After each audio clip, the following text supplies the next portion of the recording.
Good evening, and welcome to the Unprofessional Professional Sports Show. I am your host, BA, along with Bro Crouch and Keith Inkle from TGI Sports Talk. How you fellas doing this evening? Fabulous. Good. Yeah. No, hey, good thing no video, so I'm not gonna get slammed again. Nice. Video? Nice.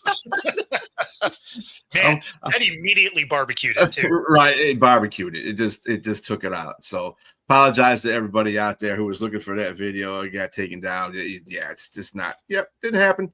Oh well. Life goes on. We will not be doing that anymore. And thank you for the advice there, Bo. Next time I know what to do. Anyway. I didn't have any issues. I might be the only guy that didn't have any issues with my. I should not. You're not. Are you monetized? Yeah. Yeah. I was surprised because it immediately got mine. And then the next day YouTube got me. That's It was just like, oh, well, okay. I didn't want to gloat in the chat, so I didn't say anything.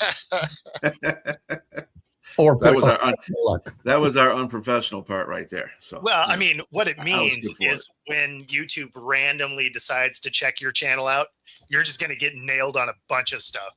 I mean, that's what they just did to me. They just sent me a flag from 2022. I feel like ain't nobody going back to that anyway. Right. Eventually, you're saying it's way past that point now. Yeah. Right. Like nobody's going back to some, ridiculous take I had in 22 when I had 12 followers. The good thing is me is I don't need to go back to 2022 to find a ridiculous take. So we're good. Fine. Just yesterday. We're good. I'm not saying it was isolated to that. I'm just saying nobody's going back and look at it. I thought you were bragging, Bo, actually. Thank you for throwing me that flag 2 years after it happened. That's cool. Awesome. I mean, 4 years. 4 years. Yeah, 4 years. Yeah. Where am I at? Ridiculous. I'm still in 2024.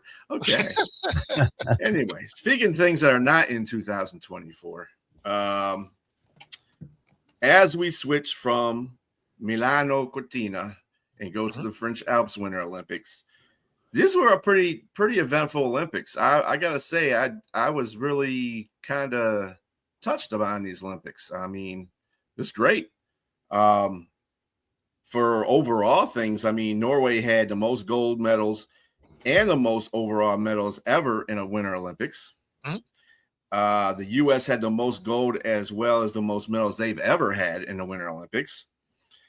Italy had the most medals they ever had in the Winter Olympics. So the host team did a good job there. Brazil won their first Winter Olympic medal, and it was gold in the men's giant slalom by Lucas Benhiro Brathian. So they got their first gold, medal ever. I mean, if you're going to do it, it might as well be gold, right? Right. Hey, bring it on. Yeah. Norway's Johannes Hosfoot Kalebo won six gold medals. Won 6 gold medals, giving him a total of 11 gold medals in the Winter Olympics, second only to Michael Phelps, who has, I believe, 5 somewhere around there. All of them. 23. Yeah. So he's second anyway, but yeah, he's got the most in the Summer Olympics, and this dude's got the most in the Winter Olympics. Listening to you to go through these names makes me think of Office Space, right? When he's like, Nagin in the jar, it's not that hard. And he's like, Naga, not going to work here anymore anyway. Like, or the Keys and Peels situation where he's in the classroom and he's the teacher. Yes. Hey, Ron. Yep. Hey, Rod. Hey, Ron. Hey, Ron. You mean Aaron? Get out of my class. We're not doing this today. Also, the U.S. men's hockey team wins first gold since the Miracle on Ice in 1980. Good for them. Went to the White House, was it yesterday? Yesterday? Yesterday, yeah. To celebrate there. And the women's hockey team also won gold. Only giving up 2 goals throughout the tournament. So they were very impressive in their run.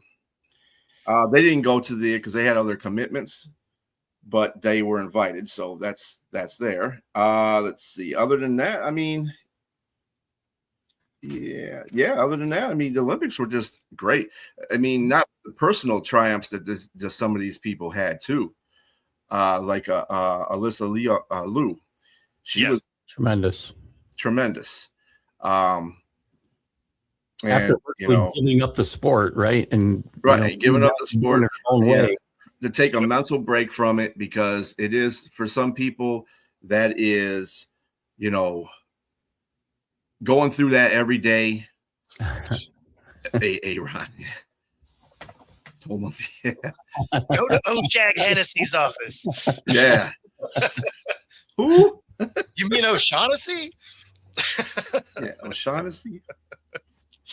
With Alyssa Liu too. I think I might have said it last week on this show, but I did say it on some of my other shows, that just watching the pure joy that she skated with. You see these girls and guys, and they seem to skate, especially in figure skating, and I'm sure other disciplines too, but they get done, and it seems like there's just this sense of relief that I'm done, and I got through this and didn't make a mistake or major mistakes. But she was just showing joy through the whole thing, and you couldn't help but have a smile watching it. And it was fun to watch that whole performance that she did. It was routine, whatever. I don't think she stopped smiling since that either. I haven't seen her without a smile on her face. I mean, it makes sense though, because at the end of that, sequence, like, she was pumped. Yeah. So, it wasn't even, no scores had come in. She knew she nailed it as soon as the music wrapped. And it was like, oh, see, that's awesome. Yeah, and she dropped the F-bomb going by to the scorers table. Also, that was awesome too. That was pretty good. I missed that. Go. I wasn't mad at that at all. I wasn't either. I say, hey, go for it, girl. That's what you got to do out there. Of course, the Canadian team was kind of, let me say, the Canadian men's hockey team wasn't as gracious as the women's Canadian team was. In fact, McKinnon was the one that said, hey, yeah, I said, you make a determination who was the better team out there on the ice. All I got to do is look at the scoreboard. You're right. Thank you. Yeah. Yep. That's all that counts. To be fair, they did have a couple of very easy missed opportunities, but they were missed opportunities. So the better team won. He had the easiest opportunity of anybody. He had a wide open right side of the net early in the third period. And clanked it off the post. Blew it. And just blew it. Yeah. No, it was, they had opportunities, and obviously the goalie was playing out of his mind. But the benefit to that is he plays on a bad team, so he's used to having 5,000 shots on him. Right. Yeah, that's true. That is true. Yeah, he did stand on his head in that game. I got to give it to him. I mean, he was like the hero of that game.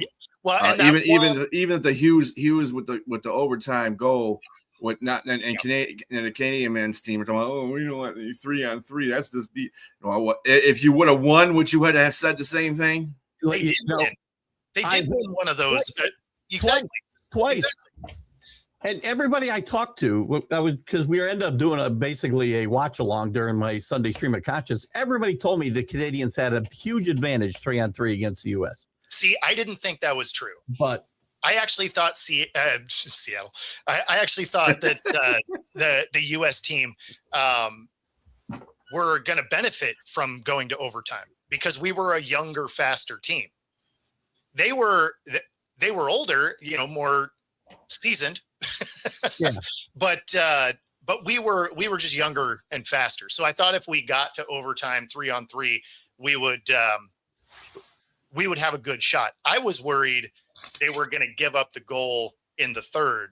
And, let's be honest, that other block, I mean, him barely getting the blade of that. The one he hit behind him? Behind him? Jeez. That's a lucky the poster shot. The poster shot he blocked. Yeah. For sure. Put that on. Everybody says he's going to put that on his bedroom, that poster of him blocking that shot like that. And he should. The The 3-on-3 topic, I don't like it either because I don't like any sport where you diametrically change the game when you go into overtime. You played one way for all this time, and we're going to just change how we do it. I don't care whether it's, soccer, football, basketball. I played a game the way it's been played the whole time, but that's not the place for John Cooper to be talking about that, Yeah. Mm-hmm. That's what I'm saying. Yeah. That sounds like more of a sore loser kind of situation to me than it does, actually making a political statement about it. Yeah. But yeah, I mean, it would be one thing if you were to say that after winning. Like if you won and you were like, hey, I just don't like this format. That's received way different than you lose and you say you don't like it because now you just sound like a sore loser. Right. If you were to win and be like, I get we won and it worked out for us, but I just don't love doing this. That carries way different weight to it because you're just like, oh, okay, like you benefited from it and you still don't like it. I can respect two opportunities, Bo. He had two opportunities to do just what you said he could have done, right? And he didn't do it, because it worked out for him. So exactly. Yeah. And because I'm sure at the end of the day, that's what it comes down to. Because to me, I think you're just whining over your dinner plate because you just didn't win the game.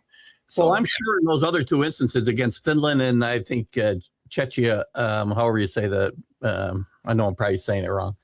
No, that's right. That's right. That's right. Yeah, that's amazing. I did that right. Anyway, those two teams, I'm sure they had huge advantages 3-on-3 probably in overtime. So, why am I going to bring it up? Yeah, I mean, they got fortunate basically on the two overtimes with Finland. Finland was one that they really should have lost that one. But they got in there, right? Yeah. Yeah. But it is what it is. And they did what they had to do. Canada didn't.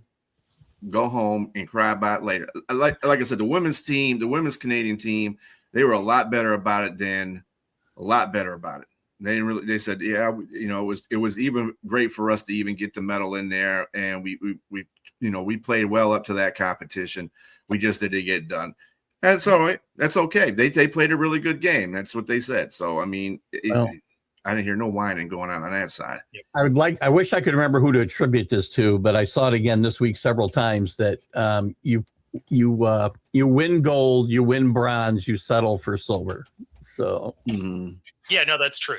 Right. I don't know. Somebody said I would like to attribute to him. I don't know who it is, but yeah, I mean, that's accurate though. Cause I mean, silver means you lost, but you got in the championship game, and the bronze means you were almost off the podium and you fought for it. So, I mean, I can get with that. I like that. Yeah, I like that. I liked it a lot myself.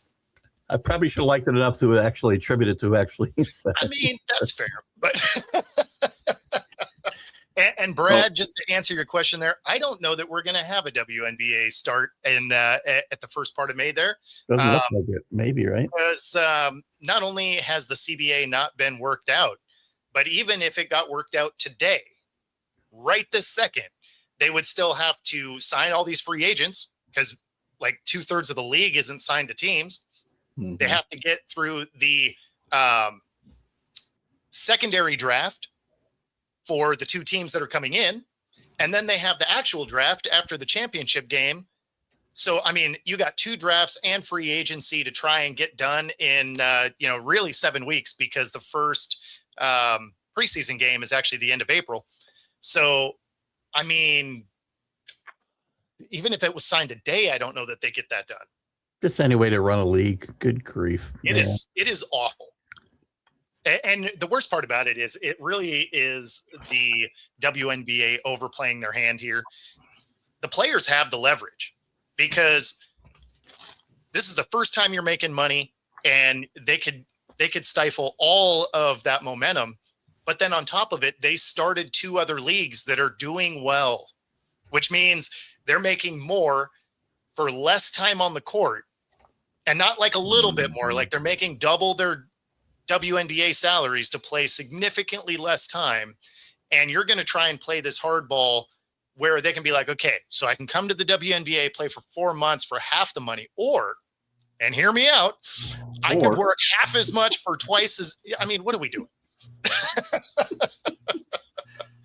Yeah, if that's any way to scrap your league, that's the good way right there. Just scrap it right there. It's effective. Yes. Speaking of the going back to the NHL or the Canadian hockey, in the NHL. Sidney Crosby is going to be out 4 weeks after Olympic injury he has sustained. So those games are getting ready to get back on hand as well. He will not be participating at least 4 weeks.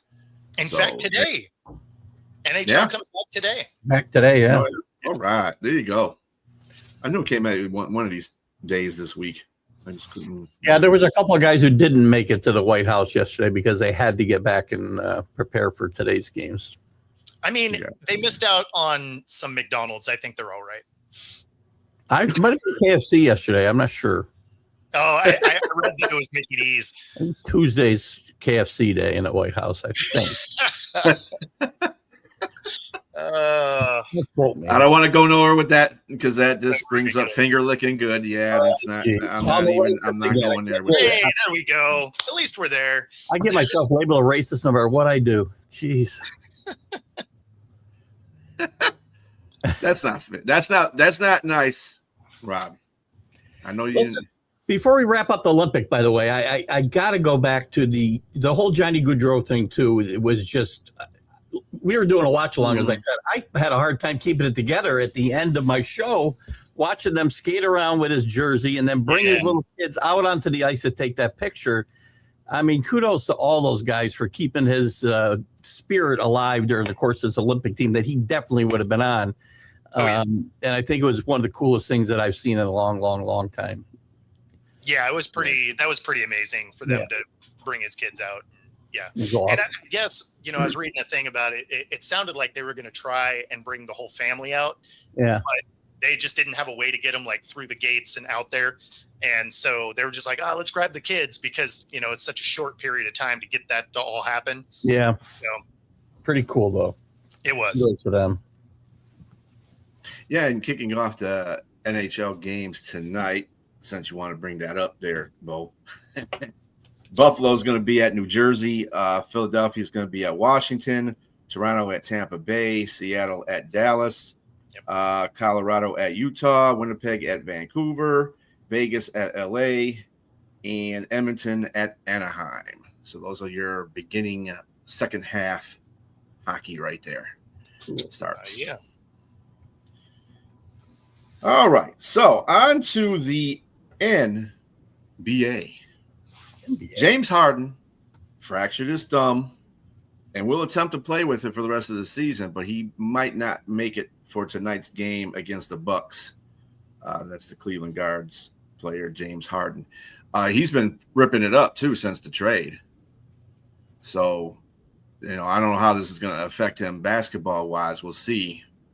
But yeah, he's going to try to play on it for the rest of the season until the end, so he get it fixed. But this is on his non-shooting hand. I believe so. It's his non-shooting hand. Yeah. By the way, they had the worst. God, I don't know if they were throwback colors. They look like colors I may have seen in the 70s of Cavs uniforms last night, but they were just awful. NBA's got to do some cleanup here on some of these uniforms. Yeah, they're just putting out the memo. Hey, you could wear whatever colors you want to wear, as long as it looks sporty. Oh, some of them are just atrocious. Some of the throwbacks are awful, and that's not limited to the NBA, right? Like some of the football ones all over brutal. Mm-hmm. Oh, geez, when the Steelers are wearing those bumblebee things that they wore, oh my God, the worst. Packers have some bad ones. Denver's got some bad ones. Yeah, the prison stripe ones. Oh yeah. Denver, they're the worst. Who the hell? That and horrible brown uniforms that the Packers wear. Oh yes. It's like, oh come on. Yeah, those ones actually look like they're gonna bring me some packages. Yeah. I like the UPS uniforms. That's funny. I do so like today's so go ahead. Yankees have some good throwback uniforms. Yeah.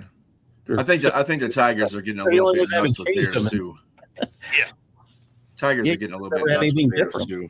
So I don't mind when the Mariners bring out the old Trident from the 80s. That one's pretty cool. It's interesting. That was an interesting vote. Those are nice. Yeah, it's kind of like the Houston Oilers ones. I like the Houston Oilers ones. Into tonight's NBA, Oklahoma is playing at Detroit. Another test for Detroit. And they lost to San Antonio. I watched that game. You got to hit a shot once in a while. As a Sonics fan, I want them to lose all the time. Come on, Detroit. 4 for 26 ain't getting it done for you. Okay, that's not happening. So yeah, you gotta improve on middle school. I'd still be rooting against OKC.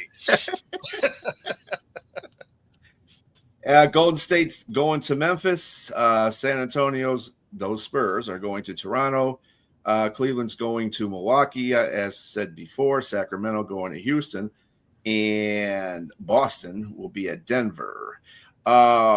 Hey, give it up for Sacramento. They actually won a game after 15 losses. They won a game. Blind squirrel and all that. Exactly.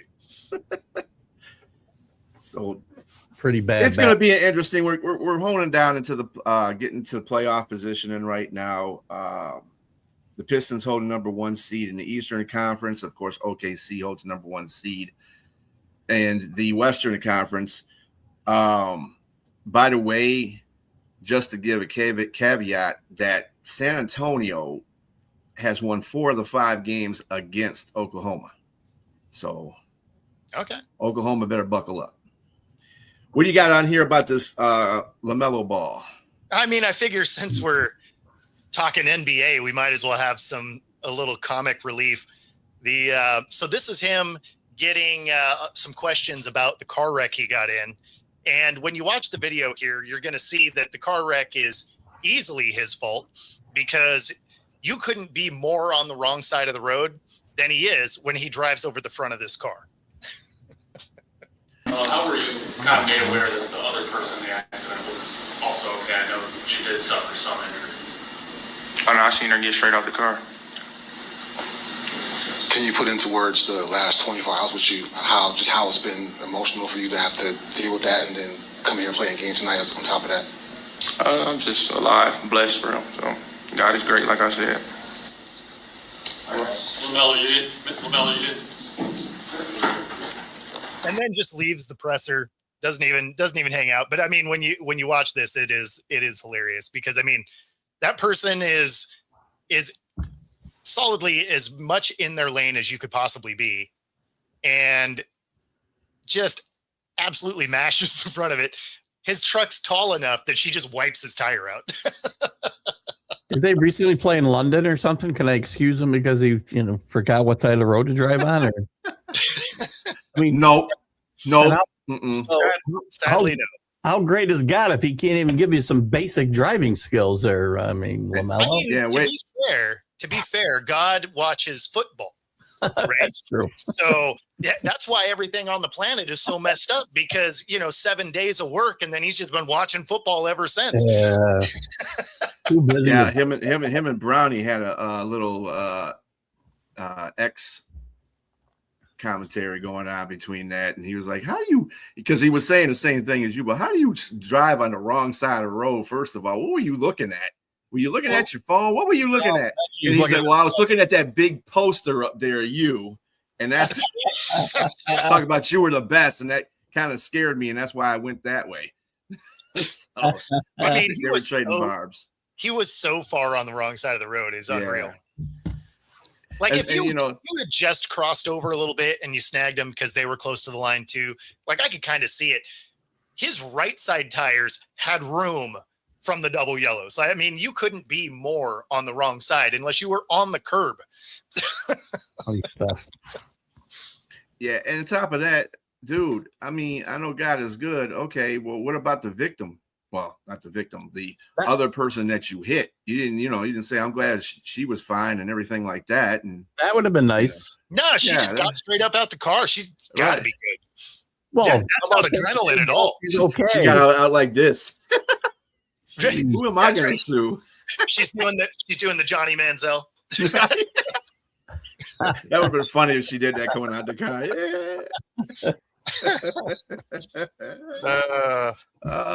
NBA could always give you the the funny things.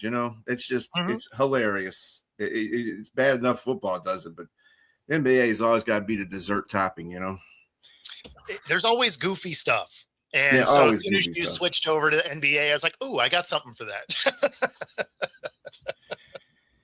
And as soon as we switch on from the NBA, we're going to switch to the NCAA. I don't know if you heard about this, Keith. Cincinnati Bearcats files lawsuit over $1 million buyout. It says Texas Tech quarterback Brendan Sorsby owes school. Sorsby allegedly violated the terms of his revenue sharing deal when he transferred from the Bearcats to Texas Tech, which was through the 2006 season, which their 2006 season doesn't mean the 2006 season. It meant December of 2026. So they say he's out of that, and his representative saying it's ludicrous, but whatever the case may be. They're going to have to, these contracts we've talked about a couple of times, they've got to get more ironclad and more specific language, right? Because you're seeing more and more of this.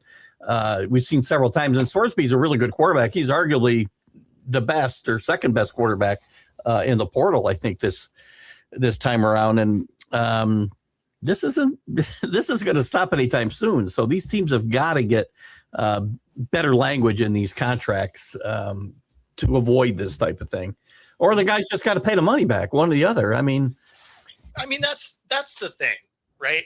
It's the way these are written, and we had it happen here for Washington, right? Our quarterback wanted to leave, and he'd already had the money, and it was literally like a day later. Maybe it was 2. I don't know. It was ridiculous anyway.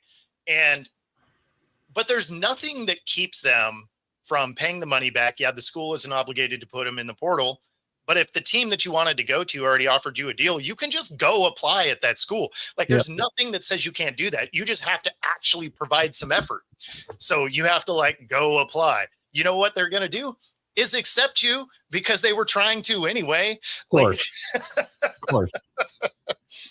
Somebody needs to police this, right? You can't let the NCAA from the very beginning, when we first heard the words NIL and they said, well, we'll let the schools police themselves.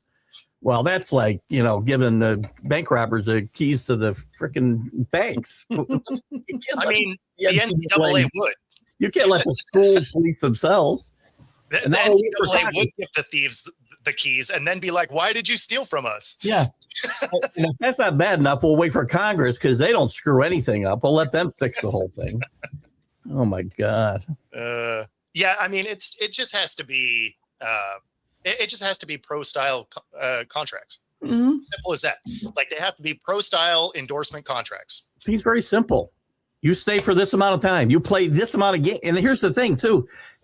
And they need to change the portal windows, and we've talked all about that, right? But if they are going to change the portal windows and you opt out of games, well, I'm not paying you all your money either, and I want money back for that. That's got to be all in writing. The good thing is they have changed that. So the portal window has changed. Officially? Officially for this year. Yeah. I fell asleep. Yeah. So I forget exactly what the window is, but they did eliminate the after the spring game. Oh, that part, but not the winter part. The part that matters is the January 3rd. So that matters. It sounds like the spring matters too. Don't get me wrong, but the more important one, I think, is the winter.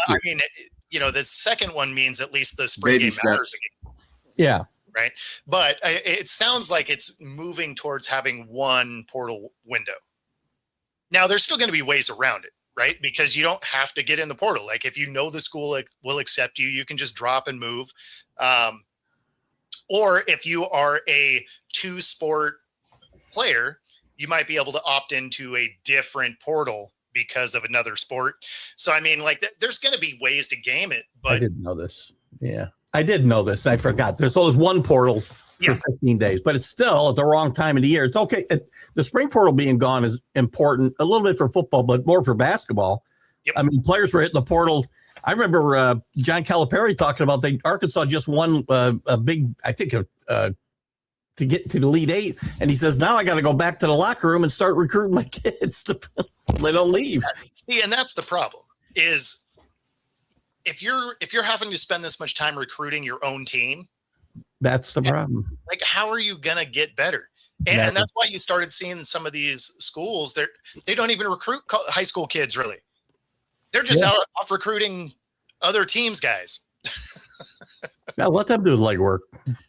They really got to come out with a specified rule book for this whole situation. I mean, I know they're taking baby steps on it right now, but it really needs to be thought out process about these rules for the NIL, because this is getting carried away. It's getting real carried away. Yeah, it is. It's not a good deal. It is slowly getting better, and it's the problem with the NCAA is they're just incredibly reactionary. So they just overshoot all the time. So they're like, there's no way we're giving you guys, NIL money and all of this. And then the next day they're like, yeah, cool, do it, figure it out. And it's just like, wow, that is probably not the way to handle that. Like, well, the money's gotten so big between the portal and the NIL. That's why you see kids, and you got another kid today. We've probably seen 10 cases of at least 10 that I'm aware of, at least high profile cases of kids suing the NCAA for more eligibility. Oh yeah. Chandler Morris from Virginia was the latest. Joey Aguilar just lost his. Chandler Morris is suing for a 7th year. Yeah. They know they're not going to make the money in the draft. They're not going to be high draft picks or drafted at all. And I might as well stay and make some money here. I'm not mad at it. I mean, you made this problem. So these consequences come with that. And so I'm not mad at it. That is looking at the NCAA and be like, hey, you did this to yourself. They're supposed to simplify this too. You got 5 years to play for, and that was going to be it. Right. And that was a rule a while back. Yep. But they're not sticking to it. And the COVID stuff should have flushed out by now. I mean, we're 6 years past COVID. I mean, but they're still blaming a lot of this on the COVID aftermath. You can't blame COVID. You can't, right? You can't do that forever. No, especially at this point, even with the COVID year, you should be basically done with your eligibility. Yeah. So, there was a kid at Miami last year who was in his 9th year of eligibility. Well, so you know how they also get around this now is they just changed how you redshirt. And this may be news for anybody that's watching, but you can redshirt after playing 9 games now. Yeah, that's good. That's ridiculous as well, by the way. That's insane. I thought 4 was bad, actually. Yeah, you play 2/3 of the season, or 3/4 of the season, I guess. 3/4 of the season, you could redshirt. Like, that's insane. Like, you could redshirt forever.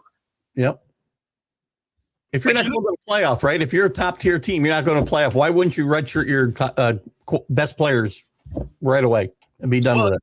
I mean, honestly, you just sit them the first 4 games and then they just play out. Well, that's true too. That's a good point. Because the college football playoff doesn't matter at all. Yep. When it comes to eligibility. So, I mean, you just sit them the first 4 or you stagger them. Then you can have your whole team at the end.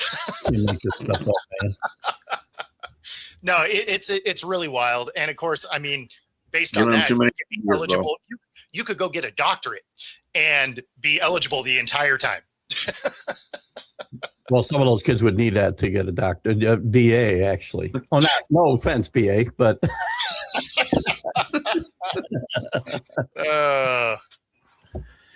Yeah.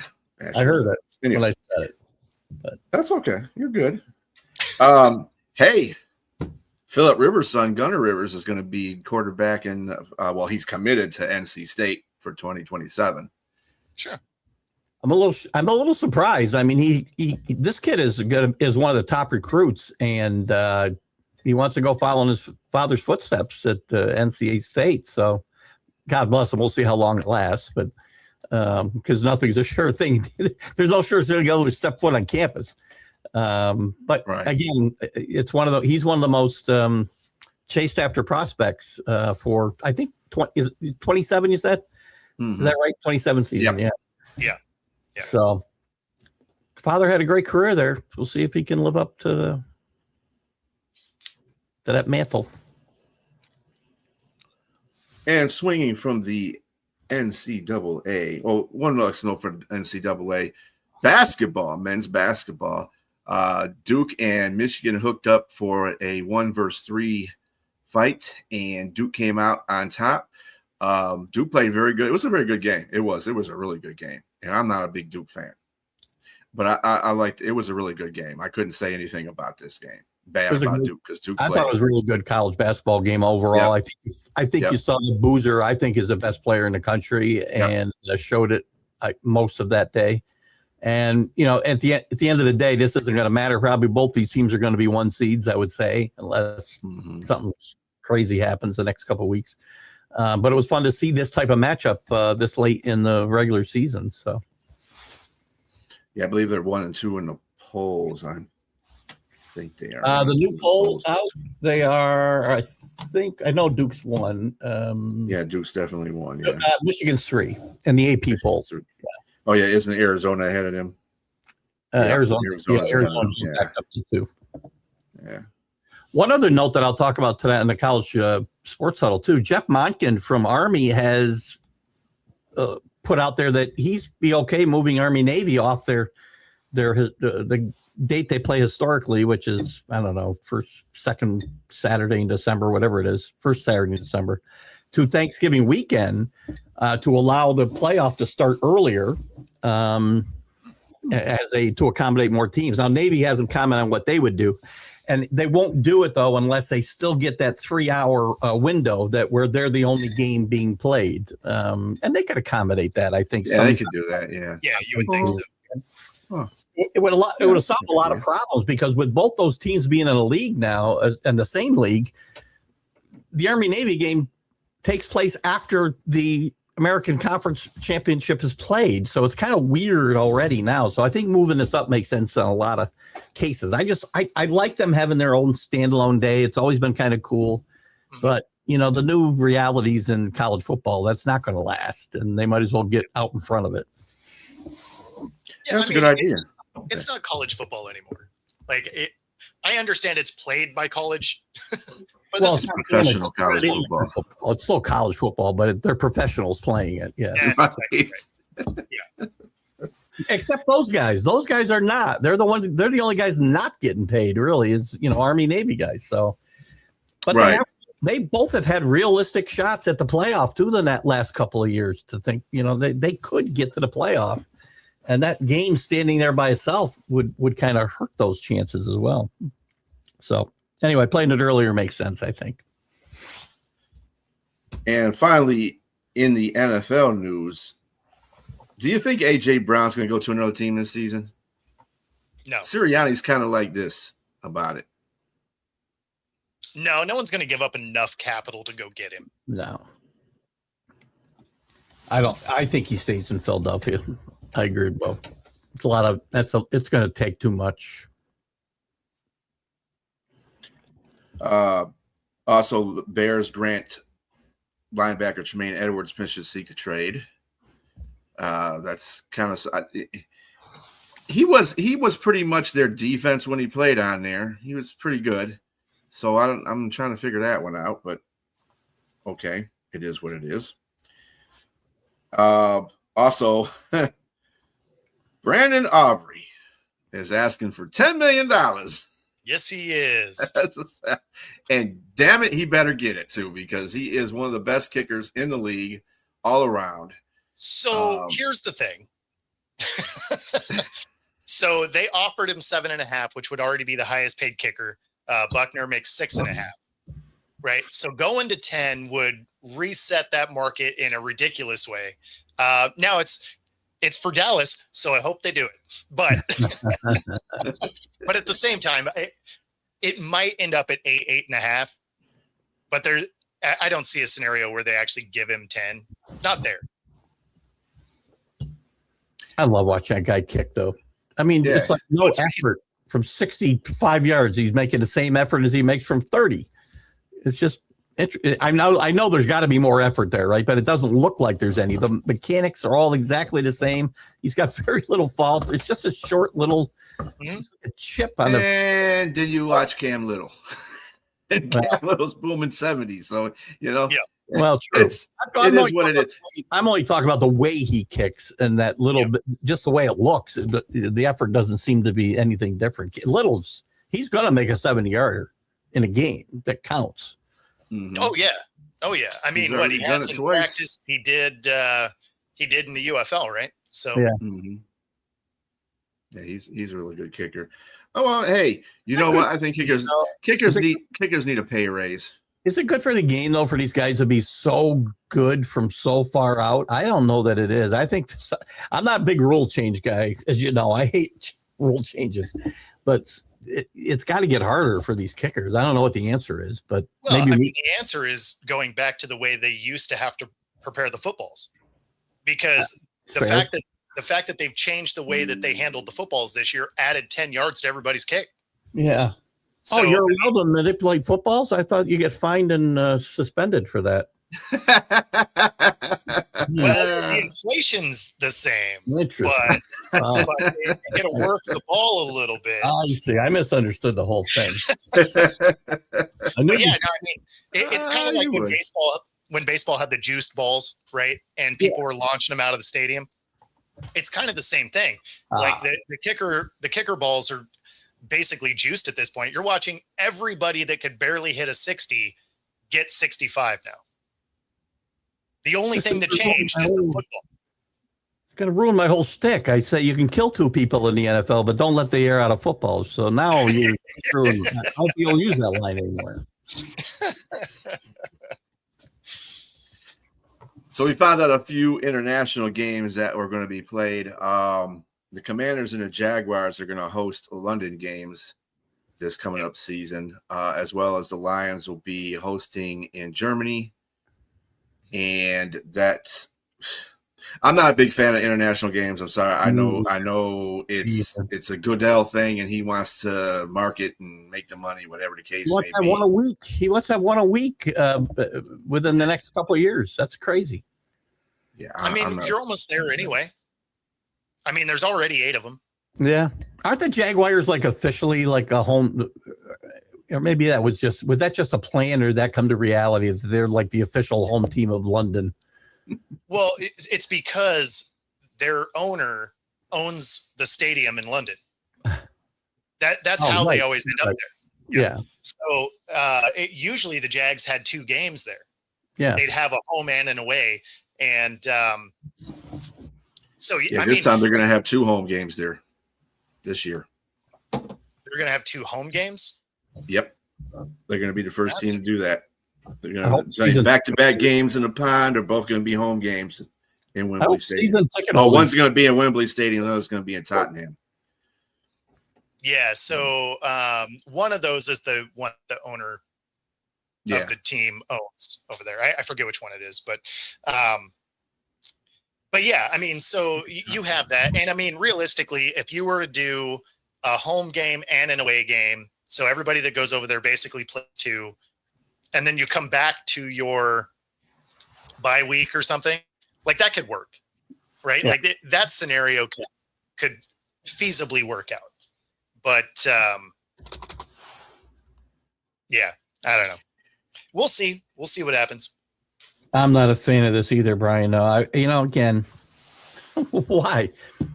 I mean, do we really think that we're going to, and again, I know this has been talked about being the NFL's overall plan, is that there'll be a division of teams in Europe, but I just don't see how this ever really logistically works. I just don't see it. It's going to be too hard on the players. I mean, yeah, to travel.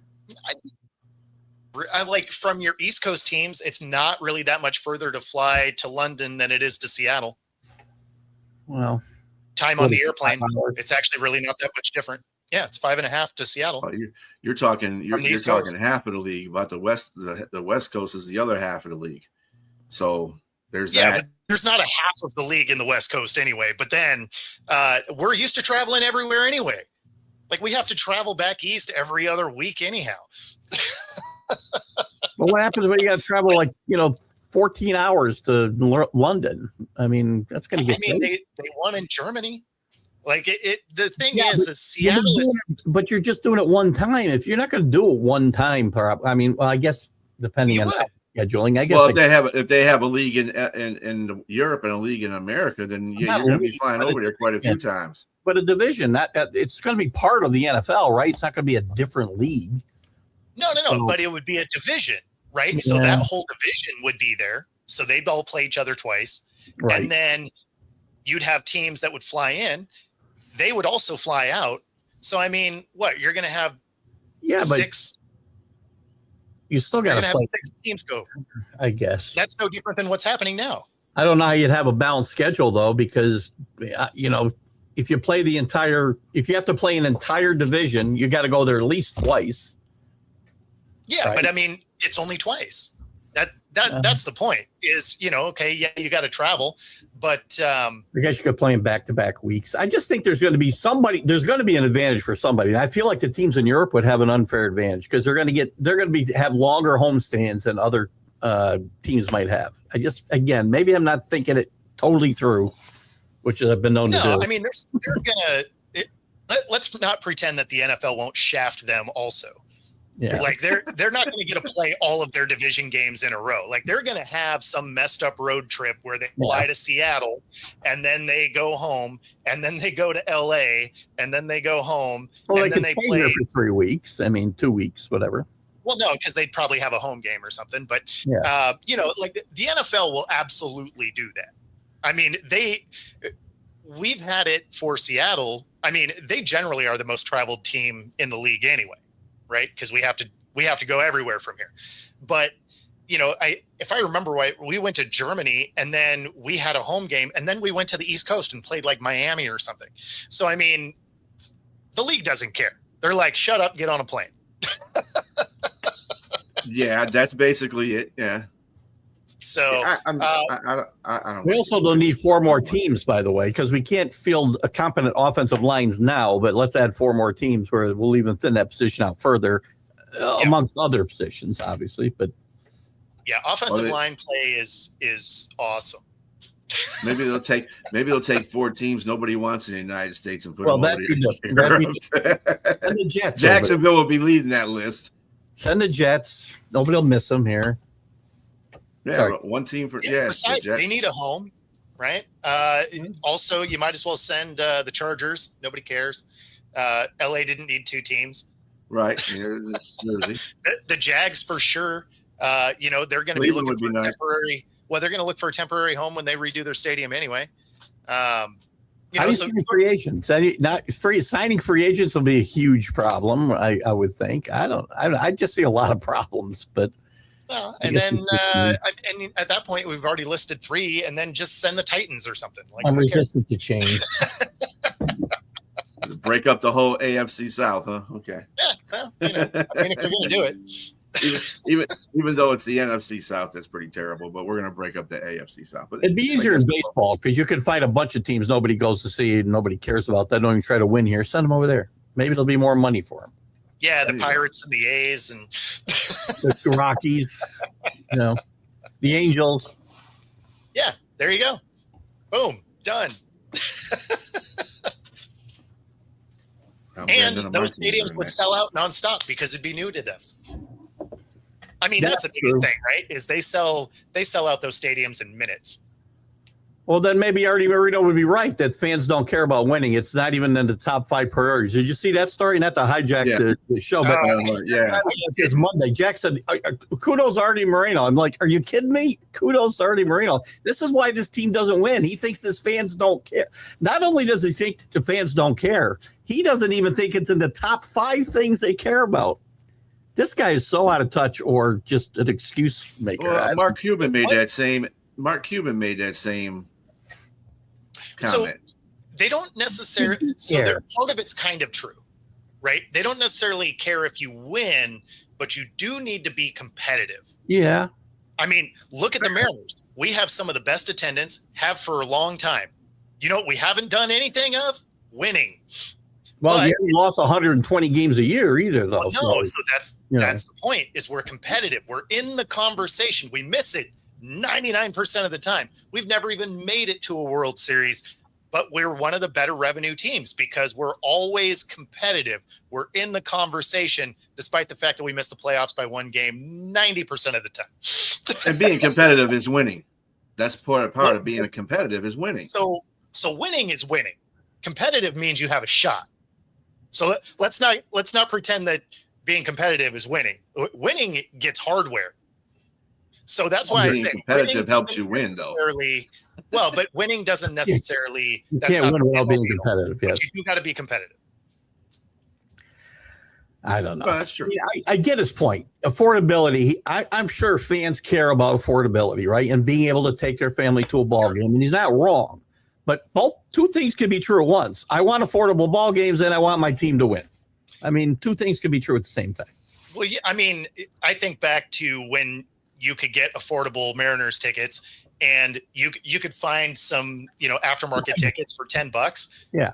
But you also knew you were going to get your ass kicked. You're like, oh, a $10 ticket. Cool. Man, I hope the beer is super cold today. What about now when they're competitive, Bo? What are the prices like up there when they're competitive now? It's not Yankee Stadium prices, I'm sure. Yeah, in fact, let's take a look because we're gonna have the new pricing since the season's about to kick off. Let's see what our average ticket is. And a beer. Let's not do that because we get you $22 for a beer at Yankee Stadium. Yeah, it's a lot. So let's see. Let's go ticket price. It's the coveted Yankee Stadium, though, Keith. Coveted. Well, we use that word in New York. Yes. Coveted. It actually fits better there than in the last time I used coveted. Right. I tell you, it's used for all New York teams. Yes. Here we go. April 1st. We got Yankees coming to Seattle. 2 tickets. Let's see what we got. Actually, you can get it pretty reasonable right now if you want to be in outer space. $54. I'll be there in July. When's that game? Well, this one's in April. No, I won't be there in April. Never mind. I'm just kidding. I don't have time for a ball game while I'm there anyway. Yeah, I got you. So yeah, I mean, it looks like starting out the season, you could get some reasonably cheap ones. Again, that would be up in the very top of the 300 level, but yeah. So I mean, $50 ticket. That's not horrible. If we're playing the Braves, man, if you want.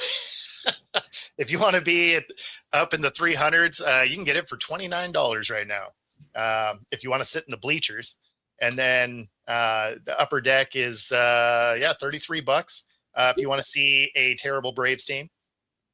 I mean, I get Yankee Stadium for a crappy seat for $60. It's not like you can't get in these stadiums, right? And yeah. Once you start getting food and beer and whatever, then it's an expensive day. It's going to cost you $150 to park. So that's a good thing about Yankee Stadium. Take the train right to the stadium. Go to Poughkeepsie, get the train, and take it back. You can do that in Seattle now too. Yeah. Our light rail is there, so you can park up at Northgate or something like that and just ride down. That's the best part. Yep. And all our teams are conveniently in downtown Detroit. So there you go. If you live in Detroit, you can walk, take the people moving around there, whatever. We have a rail system now too. Oh, I mean, if you're downtown Seattle, you can just hop on a bus or something. I mean, take an e-bike or whatever, because all our stadiums are there. But for the bulk of people that live around the area, you got to figure something out. It's not as expensive as it is there in New York. What's your parking in Seattle? How's your parking in Seattle? $150. Holy cow. Yeah, it's probably the same thing if you want to park at Yankee Stadium, same thing. But even the NFL, Gillette Stadium, it's $150 a park. Yeah.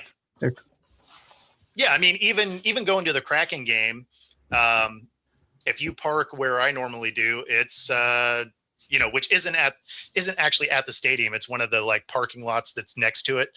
That's still almost $50. Well, your parking's validated, isn't it? It hasn't been. No. So they have been reluctantly letting me cover this. They don't give me half of the media stuff. So they're like, I guess you can come, but we're going to make it difficult. How dare them? You need a better union. Oh, you need a better union. Yeah, I need. They want an acronym after my name, like ESPN, ABC, NBC, something like that. Instead, they're like, yeah. So it's fair enough. Fair enough. So the WTF isn't working. Yeah, pretty much. It's the struggle bus that I'm on, but it's better than not being able to go. And that's good. Well, if you're enjoying it, that's good. You're working towards something. Yep. Yeah, that's all. Yeah, one of those in one of those March children there that work very hard. I don't think there's anybody that I know that has a birthday in this month that this coming up month that they just put our all into everything. Everybody I know. It's like, wow. And I was born in the wrong month because I was born in the summertime months. I must be the lazy people. I've heard the same thing about August. I mean, I never knew there was birthday elitists. Now I got to deal with that now. Yeah, you're welcome. Man. Yeah, whatever. Anyway, just a quick note that the Falcons GM is confirming that Cousins will be released in free agency when free agency opens. So welcome back. They are franchise tagging Kyle Pitts. Yep. And that means welcome back to Minnesota. Welcome back. Yeah, he'll either go there. They might take a flyer on Carr also. They might give him a call. Please, so no. Well, please, yes. The thing is Carr gets a lot of hate. He's actually not a bad quarterback. I mean, when you think of all the yards and stuff that he threw for with the Raiders, they had the worst defense in the league for 9 straight years. Like, they were a bottom 4 defense. So anytime he even made a mistake, that game was over because defense wasn't stopping anything. So, I mean, I'm not saying he's elite talent or anything like that, but you don't need it for the Vikings. You need a competent guy that can throw the ball. That's what Darnold won 14 games with. You just need somebody better than J.J. McCarthy who likes to throw to the wrong team. Yeah, you just need to sit him down and, actually Sam Darnold even had something nice to say about J.J. He said he's a competent quarterback. And he understood the reason why Minnesota let him go because they had that whole situation there. You're being nice because you won a Super Bowl. Shut up. I mean, at the end of the day, that makes it sound like J.J. McCarthy is going to be a great coach. Like the way that he just worded that makes it sound like he's going to be a great coach because what we saw on the field wasn't great in execution. So you can be as smart as you want to be. That sounds like you're going to be a good quarterback coach someday. So he's going to be like Kevin O'Connell. Yeah. Pretty much. The whole thing with the Raiders and Max Crosby, they foresee him staying in Vegas, which I foresee him staying in Vegas too, because nobody's going to be meeting those ridiculous demands that they're going to do. I don't care what James says. Nobody's going to give up for two and a prime player. Oh, hell no. They ain't going to do that. They're not going to do that. No. You're giving away half your team for another half of the team. And the guy that's getting injured more. Yeah. Now, so no, I'm not doing that. But on that note, folks, we will draw into conclusion this show. I hope everybody has a great rest of your day. We will see you next Wednesday at 6 p.m. For Bo, Keith, and myself. Peace out.